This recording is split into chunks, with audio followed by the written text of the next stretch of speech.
You are listening to Toronto's only pure metal show, The Red Switch.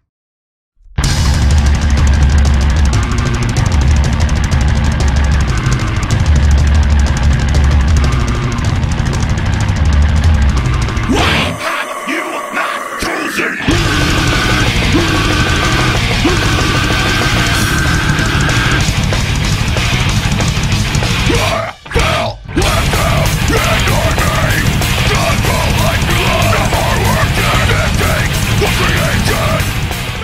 First off, let me just get you guys to introduce yourselves, what your names are, and what you do in the band. I'm Rich Dupuis. I play guitar. Joel Karen, I play the drums. Jamie Montrose, and I play bass. So what has your experience been like in Toronto so far? How many shows have you played in the city? I guess not a lot so far. Like three recently? Yeah, 3 shows, and alright, I guess getting a little bit better, but just try to get out here more and try to build the fan base slowly, So, but it's been good. What's your favorite city to play? We've been doing really well in Windsor. Windsor. Lately, we've been playing there quite a bit, and the crowd's getting bigger. Good response. Yeah. So it's going over nice there. So when was Dismata formed? It started like probably five years ago. Right? It was our first show as Dismata. Yeah. We've been kind of jamming before that together, so we've been just working together for longer than that time. Yeah, kind of had a name change and a style change, so we kind of took some time off. I guess reinvented ourselves, but been pushing Dismata for the 5 years, right? So you guys all have like a history with other metal bands too within that same like musical community, right? Been switching instruments or anything like that, kind of experimenting with different ideas?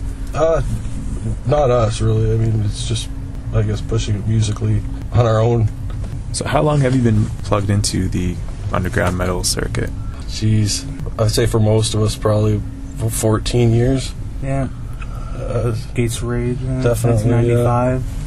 Was that about 95, 96? Yeah. So. And this has all been in like Windsor and all around Windsor, the odd shows in Toronto, London, but more between London and Windsor's definitely, even through all the bands, it's been the more played area for us. But I guess it's just easier.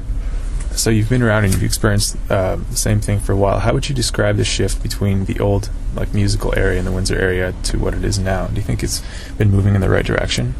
Yeah, I think it's been going pretty well. Like there's a lot more bands that are I guess pushing the limits of like extreme metal and just trying a lot of different stuff. Like seems to be going really getting stronger. Getting a more receptive crowd to it too. Yeah.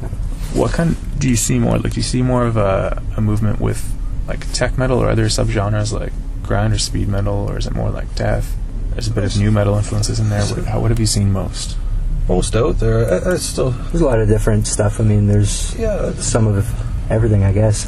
Yes, I still see the hardcore metal, I guess a lot would call it, still dominating the scene, but I think music with a more technical aspect to it's been definitely getting a stronger review as of the last few years, and a few bands having success is kind of introducing it to a lot more people. So when Dismata started, I guess you guys took a lot of influences from what surrounded you, which was like-minded musicians and stuff.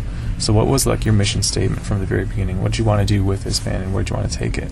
I guess it started we just wanted to put out the best, have fun playing metal. It started as just like, I guess it's the goal for every band. I guess it's just to try to put your best material out. I mean, it's like competing against yourself all the time, right? Our goal is just always to put out a better album than we did before, and it's more for self-enjoyment, and then hopefully other people catch on and want to be a part of it. But definitely, it's always challenging. We just want to improve on what we did the last time, be tighter, be more creative, and try to definitely have songs that vary from one another. We don't want to sound like a repetitive track. So it's got to be interesting for us, right? Like playing the songs all the time. And that's a good segue into this. Like, how would you explain or describe the creative process when you all get together and collaborate and lately form ideas? It's been sort of like I'd come up with an idea, either record, like I'd program drum tracks for it if I had the ideas for that as well, and sort of just record like a demo for the band and show them. Introduce it that way. Yeah, and introduce it as a song kind of already completed, and then we just kind of work on learning it. Joel writes a lot of the stuff for us, so it's a good way. It seems to work well for us. What is the vocal content like? Is it like a concept for Understand, or was it just kind of like everything?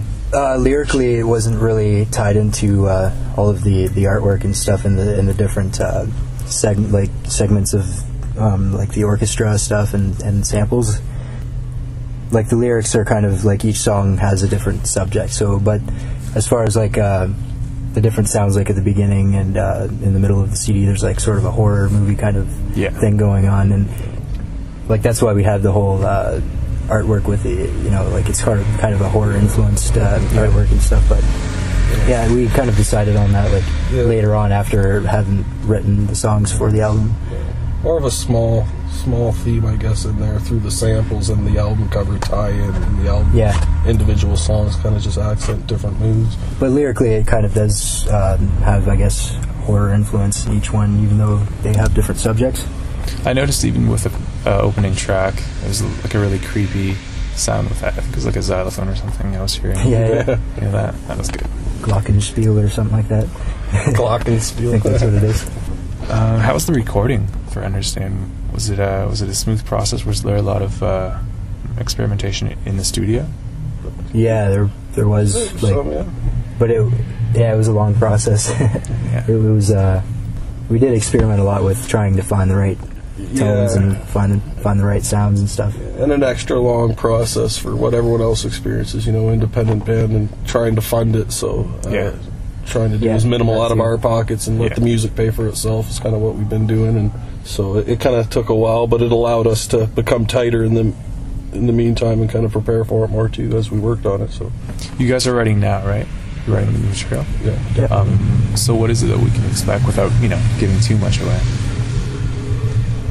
It's, I guess, a little more refined. The songs, I guess, have a better flow. I guess I don't know. It's hard to explain it, but it's getting tighter. We're becoming more tighter, mature. More mature. The writing's more mature. I mean, it's definitely a flow. The arrangements flow better. I think, definitely. overall.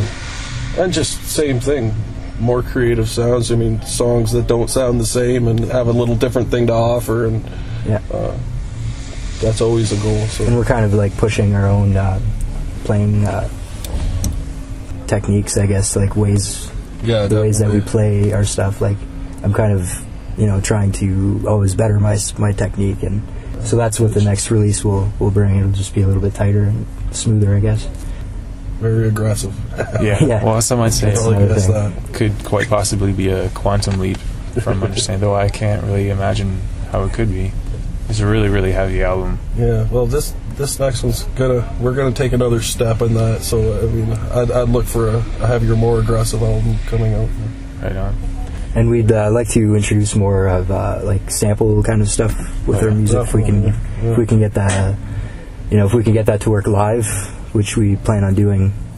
Then we'll probably start to introduce that a lot more. Samples from like a variety of different horror movies and stuff like that. No, just like sounds, I guess, that accompany our like whatever part in the song, like while we're playing. So like a certain melody or something, kind of playing like to create an atmosphere, kind of. Or something like that. Like The Only Way Out on the CD. Yeah.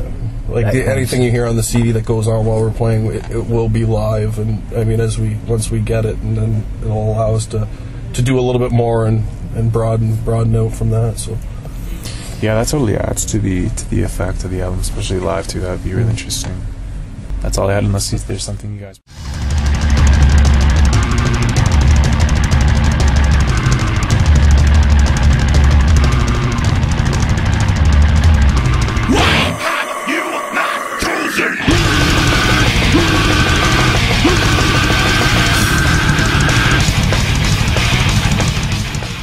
You are listening to Toronto's only pure metal show, The Red Switch.